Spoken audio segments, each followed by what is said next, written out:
Assalamualaikum warahmatullahi wabarakatuh. Perkenalkan, nama saya Adistia Yusuda Agustin, NIM A3101915. Di sini saya akan mempresentasikan tugas pembinaan bahasa Indonesia yang diampu oleh Ibu Laili Adhika Rahmawati.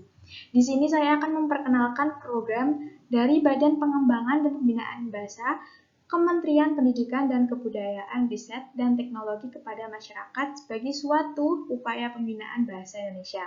Nah, teman-teman, ada informasi baru nih dari Badan Pengembangan dan Pembinaan Bahasa Kementerian Pendidikan dan Kebudayaan, Riset dan Teknologi, yaitu adanya program-program baru yang bisa mendukung pembinaan bahasa Indonesia.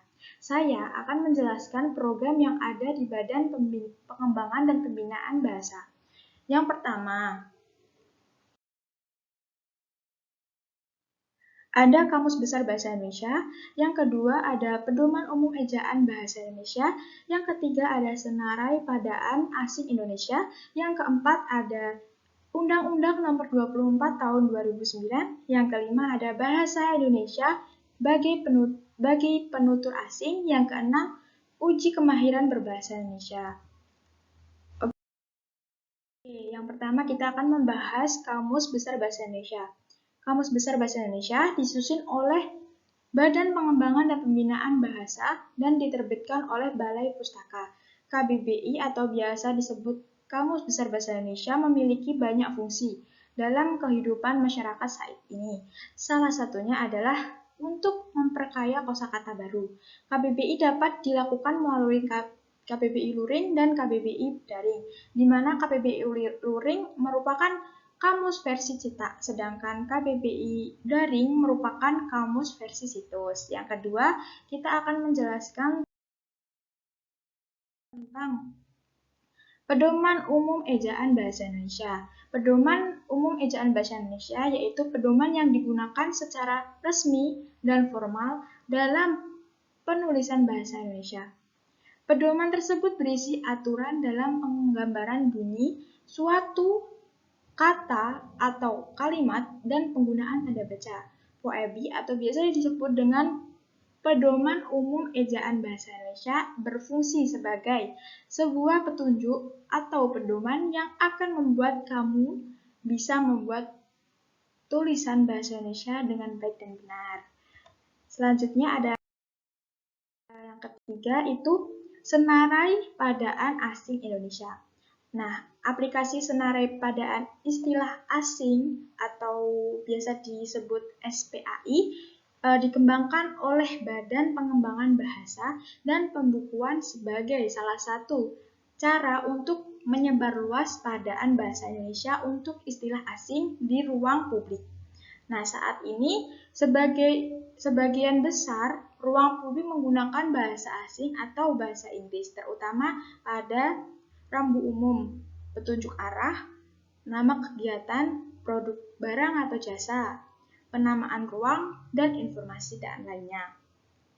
Oke, SPAI menyediakan sekitar 12.000 padaan istilah asing dalam bahasa Indonesia dan akan terus bertambah.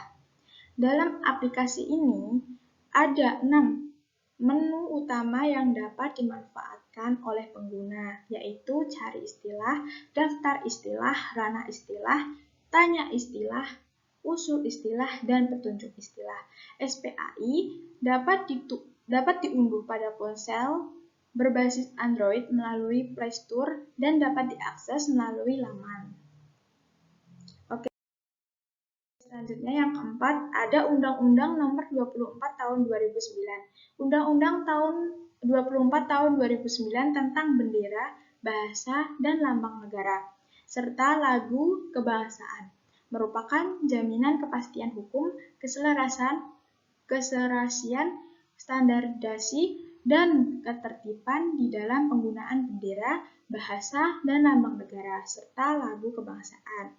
Oke, Undang-Undang 24 Tahun 2009 berisi ketentuan tentang berbagai hal yang terkait dengan penetapan dan tata cara penggunaan dalamnya diatur tentang ketentuan pidana bagi siapa saja yang secara sengaja melakukan pelanggaran terhadap ketentuan dan terdapat di dalam Undang-Undang Nomor 24 Tahun 2009 tentang bendera, bahasa, dan lambang negara serta lagu kebahasaan. Yang kelima ada